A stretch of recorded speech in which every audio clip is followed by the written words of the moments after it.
कभी सोचा कि तन्हाई कितनी खतरनाक हो सकती है कि एक इंसान इस दुनिया में मौजूद हो, सांस ले रहा हो मगर फिर भी इनविजिबल हो, कि वो चीखे पुकारे मगर उसकी आवाज़ दीवारों से टकरा कर वापस लौट आए। कभी कभी इंसान इतना तन्हा हो जाता है कि मर भी जाए तो किसी को खबर तक नहीं होती। ना कोई दरवाज़ा खटखटाता है, ना कोई फ़ोन उठाता है, ना कोई पूछता है कि तुम कैसे हो।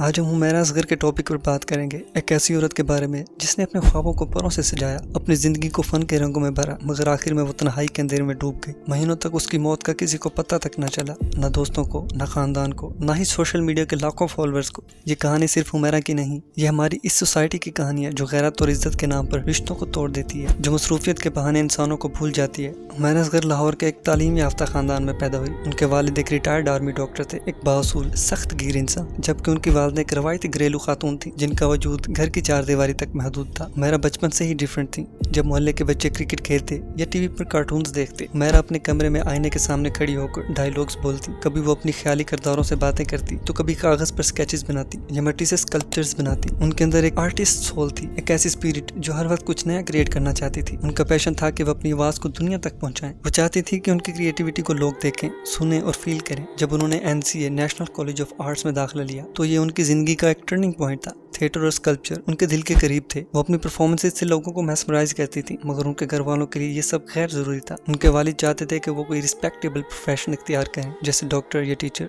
उनके ख्याल में फ़न, खास तौर पर थिएटर, एक औरत के लिए मुनासिब नहीं था। हुमैरा ने अपनी फ्रीडम ऑफ चूज़ को अपनी ताकत बनाया, मगर ये फैसला उनके और उनके ख़ानदान के दरमियान एक खामोश खलीज का आगाज़ था। 2018 में हुमैरा कराची शिफ्ट हो गई और अपने कैरियर को फुल थ्रोटल दिया। उन्होंने ड्रामों में जैसे एहसान फरामोश, जस्ट मैरिड और चल दिल मेरे में अपनी एक्टिंग से लोगों के दिल जीते। 2015 की फिल्म जलेबी और 2021 की लव वैक्सीन में उनके किरदारों ने इन्हें स्पॉटलाइट में लाकर खड़ा कर दिया था। 2022 में उन्होंने रियलिटी शो तमाशा घर में हिस्सा लिया, जहां उनकी वाइब्रेंट पर्सनैलिटी ने नाज़रीन को अपना दीवाना बना दिया था। वो सिर्फ एक एक्ट्रेस नहीं थी, एक स्कल्पटर थी, एक फिटनेस फ्रीक थी। उनका इंस्टाग्राम अकाउंट उनकी कलरफुल लाइफ का आईना था। उनके इंस्टाग्राम पे 7 लाख से ज्यादा फॉलोअर्स थे, मगर सोशल मीडिया की ये चमकती दमकती दुनिया एक इल्यूजन थी। उनकी आखिरी पोस्ट सितंबर 2024 में आई, उसके बाद साइलेंस। उनका अकाउंट खामोश हो गया, उनकी स्टोरीज गायब हो गई और कोई न जान सका कि इस चमकती हुई पर्सनैलिटी के पीछे क्या छुपा था। अप्रैल 2024 में हुमैरा ने अपने फ्लैट का किराया देना बंद कर दिया था। मालिक मकान ने बार बार राब्ता किया, नोटिस भेजे, लीगल एक्शन लिया, मगर वो फ्लैट जो कराची के डिफेंस फेज 6 इत्तेहाद कमर्शियल एरिया में एक कोने में वाक़या था, हमेशा बंद रहा।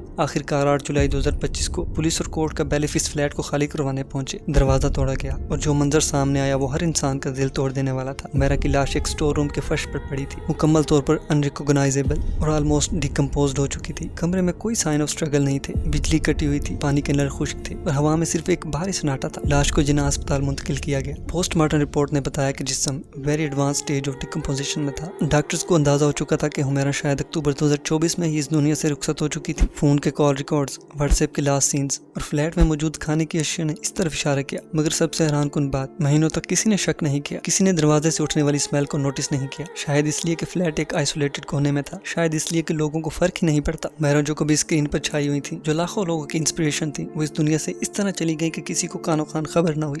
जब पुलिस ने हुमैरा के वालिद से राब्ता किया तो उनका जवाब सुनकर खून जम गया। उन्होंने कहा कि हमने बरसों पहले उससे ताल्लुक ख़त्म कर दिया था, हमें इसकी लाश नहीं चाहिए, जो करना है करो। क्या ये वही वालिद थे जिन्होंने कभी हुमैरा को गोद में उठाया था? क्या ये वही रिश्ता था जो खून से जुड़ा होता है? बाद में उनके भाई नवीद असगर आए, लाश वसूल की। उन्होंने सिर्फ इतना कहा कि वो फैमिली से बहुत डिस्टेंट हो चुकी थी, बस कभी कभार राब्ता होता था और बस। ये था उन रिश्तों का इख्तिताम। एक ऐसी औरत जिसने अपनी जिंदगी को फन, मोहब्बत और पैशन से भर दिया था, वो आखिर में अपनों के लिए एक स्ट्रेंजर बन चुकी थी। कुछ दिन पहले एक और दिल तोड़ देने वाली खबर ने हर एक को हिला कर रख दिया था। सीनियर अदाकारा आयशा खान, जो कभी टीवी की आइकॉन शख्सियत थी, अपने कराची के फ्लैट में डेड पाई गई। उनकी लाश भी डिकम्पोज्ड होने वाली थी। उन्हें मरे हुए तकरीबन 1 हफ्ता हो चुका था और किसी को खबर तक नहीं हुई थी। आयशा खान के 3 बच्चे थे, एक बेटी और 2 बेटे, मगर सब अपनी अपनी जिंदगियों में बिजी थे, अपने अपने मुल्कों में सेटल्ड थे। किसी के पास ये देखने का वक्त नहीं था कि उनकी माँ जो कभी उनकी दुनिया थी, अब जिंदा भी है या नहीं। ये कहानी सिर्फ वालिदैन की नहीं है, ये कहानी औलाद की भी है। ये सिर्फ गैरत की नहीं, ये मसरूफियत और लापरवाही और रिश्तों से दूरी की भी है। हुमैरा और आयशा की कहानियां में एक यूनिवर्सल ट्रुथ सिखाती हैं। रिश्ते खून से नहीं, एहसास से बनते हैं। हमारे माशरे को ऑनर कल्चर से निकलकर डिग्निटी कल्चर की तरफ जाना होगा। एक ऐसी दुनिया जहाँ रिश्तों की फाउंडेशन मोहब्बत, रिस्पेक्ट और कम्युनिकेशन हो, चाहे वो वालिदैन हो जो अपने बच्चों की चॉइसेस को रिजेक्ट करते हैं, या औलाद जो अपने माँ बाप को वक्त नहीं देते। हर इंसान को डिग्निटी के साथ जीने का हक है। हम उस हक को इज्जत के नाम पर या बिजी लाइफस्टाइल के बहाने छीन नहीं सकते। हमें रिकनेक्ट करना होगा, हमें अपने इर्द गिर्द के लोगों को नोटिस करना होगा। एक फोन कॉल, एक मैसेज, तुम कैसे हो या तुम कैसी हो, शायद यही एक जिंदगी बचा दे। अब एक लम्हे के लिए रुकें और सोचें, अगर हुमैरा के माँ बाप ने उससे राब्ता किया होता, अगर उसके दोस्तों ने उसे एक बार चेक किया होता, और अगर आयशा खान के बच्चों ने अपनी माँ को एक कॉल कर ली हो, तो क्या ये दोनों आज हमारे साथ होते?